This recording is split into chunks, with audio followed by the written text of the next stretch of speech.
Hey everybody, Chuck Wick here from Baldwin Filters, and today I want to talk to you about our PF9908 kit. You've been using this kit for years on your Detroit DD13, DD15, and DD16 liter engines. This is the original design. You can see here, very familiar to you, media pack, water collection bowl, and it's got just your standard sealing surface that mates to your post. Good design, using it for years. The engineers at Baldwin have gone to work and we've improved this design, and you're gonna notice a couple things real quick. You're gonna notice a longer media pack. You're gonna notice that we have moved that water collection internal into the filter itself. And then one more thing, because you, the customer, have asked for it, and we have answered, our engineers have gone to work and they've redesigned these seals so they still have great compression on the post to keep your fuel clean, but yet it has lessened the removal force, so this will come right out of the housing. You're gonna be a lot happier when you go to change your element. To do your install of your PF9908 kit, it's gonna come with a filter element. It's gonna come with a bag. In the bag, you're gonna have your instruction sheet. You are gonna have your fuel strainer. It has 2 O-rings already pre-installed. You're gonna have your main filter lid O-ring. And you're gonna have your strainer lid O-ring. Now that we talked about the contents of the kit, let's talk about the tools you're gonna need. You're gonna need some sort of breaker bar or ratchet. You're gonna need a 36mm socket. You're gonna need a torque wrench for when we go to reinstall the filters. We're gonna need a pick or a screwdriver of some sort to remove our O-rings off the lids. And last but not least, your favorite lubricant, because these O-rings are gonna have to be lubed up. All right, let's get to this installation. The first thing we're gonna do when we start here is we're gonna go right to our fuel strainer and we're gonna remove this lid. You're gonna take your 36mm and your breaker bar. You're gonna pop this loose.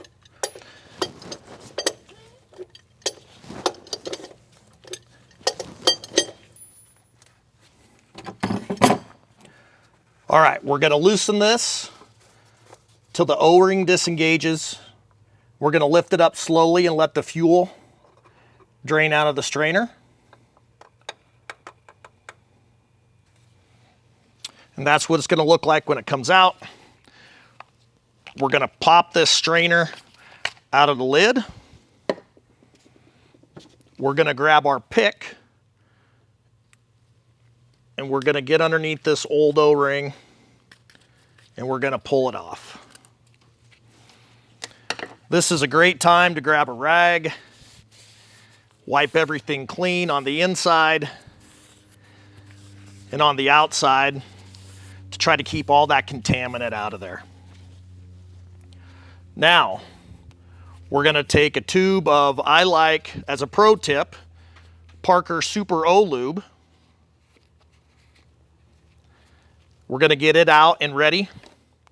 We're gonna take our new O-ring. We're gonna install it into the O-ring gland. And then we're gonna take our Parker Super O Lube and we're gonna squirt just a little bit on there. And this stuff is really slippery and it stays put on that O-ring for the whole service cycle of your filter. We get that on and it's all lubed up. We're gonna take our new strainer kit, our new strainer, snap it into the lid. We're gonna take a little more Super O Lube. We're gonna install a little bit on these 2 bottom O-rings. And we're gonna rub that in good.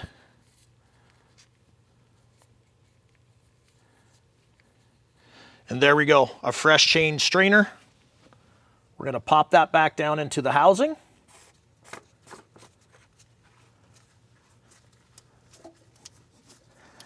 And with that Super O lube on there, it screws in pretty easy.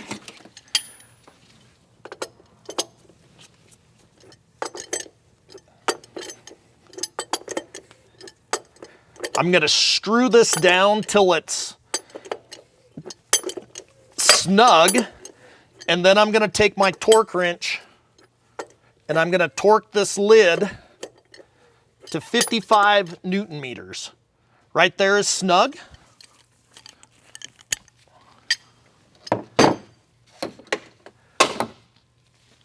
I'm grabbing my torque wrench. It's already preset to 55 Newton meters. And there it clicks off. Perfect. Put it back on my breaker bar. And we're going to move to the filter element itself. We're going to pop this loose. And you could hear those O-rings rub as we loosen it up.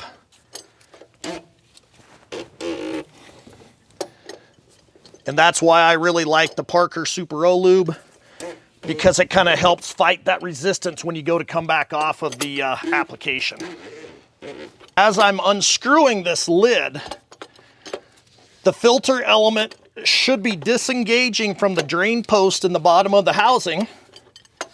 And when I get it up high enough, the fuel in that housing should start draining out the bottom.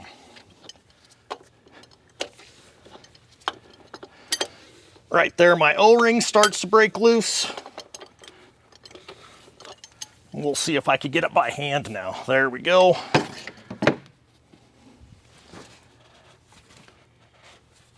I'm going to slowly turn this so I don't make a mess.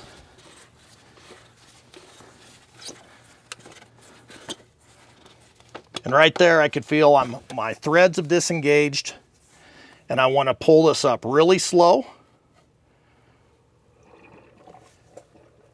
And I don't know if you could hear it, but I could hear the fuel draining out of the bottom.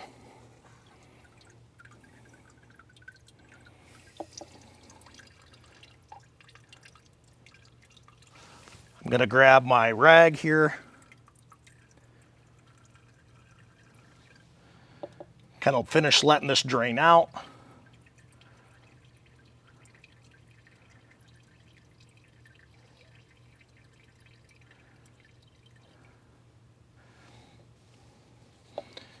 And we're going to pull this aside, and we're going to pop this lid off of this element.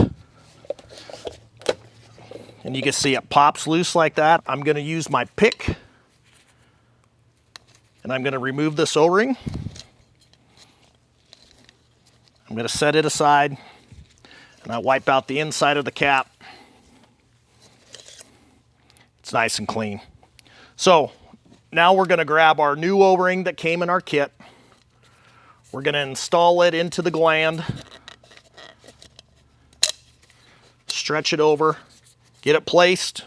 Now that we have our new O-ring installed, we're going to take our lubrication. We're going to apply a little bit to the O-ring, and I'm going to smear it around on that O-ring for a nice film to help with the install and the uninstallation of this when we go to pull it back off next time. Nice and lubed up. Now I'm going to grab my filter element. I'm going to snap it into place. Nice firm snap. And we need to do some more lubing. We have two seals here on the inside that we want to give a little application of lube to. Smear a little bit in here. I'm going to apply a little bit on the inside. I'm going to apply that, smear that on there nicely. We're all lubed up. And also, before we put this back in the housing, I'm going to put a little bit of lubricant on the top of this fuel post, because there's also another seal in the top of this element that we want to make sure that has a good amount of lube, so it's got a good install and removal force, and it's nice. So now we're going to take this and we're going to align, and I can't forget, we need to put some of that lube on that little post right there. There's a little O-ring on there. We're going to align this little protrusion into the drain hole in the bottom of this filter housing. And we're just going to set it on here lightly, and we're going to rotate, and you watch the lid drop down into place. And from that point forward, we screw the lid down, and I can feel that O-ring start to engage the housing. I screw it down as far as I can by hand. I'm going to grab my 36mm socket, and I'm going to finish going down till I'm snug on the cap. And then I will grab my torque wrench, and I will torque this down to 55 Newton meters, just like I did the strainer cap.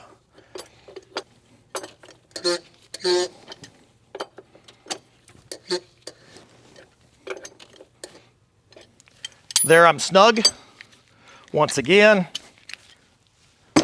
I'm going to grab my torque wrench, which is preset to 55 Newton meters.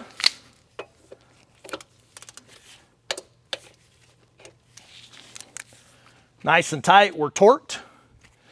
Now the final step of this operation is right here is our primer.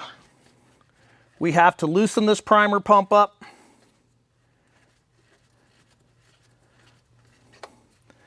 And we have to pump this till this entire fuel bowl is full.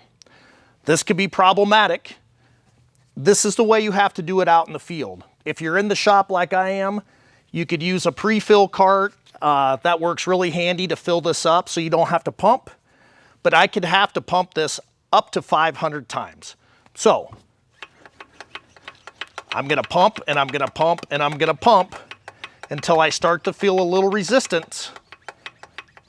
And when I feel a little resistance, that means that I've filled this up, and it's probably close to a gallon of fuel.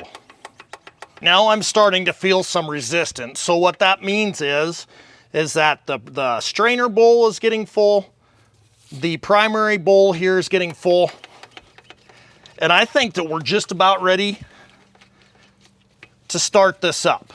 So I am going to screw back down the primer.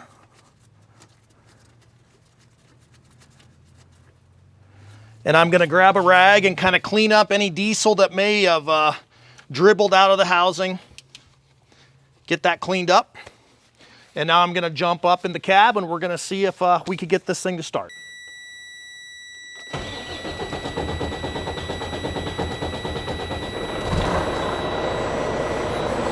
Now that we've got the truck to start, it started pretty easy, and that's how it should work if you get your fuel housing full of fuel.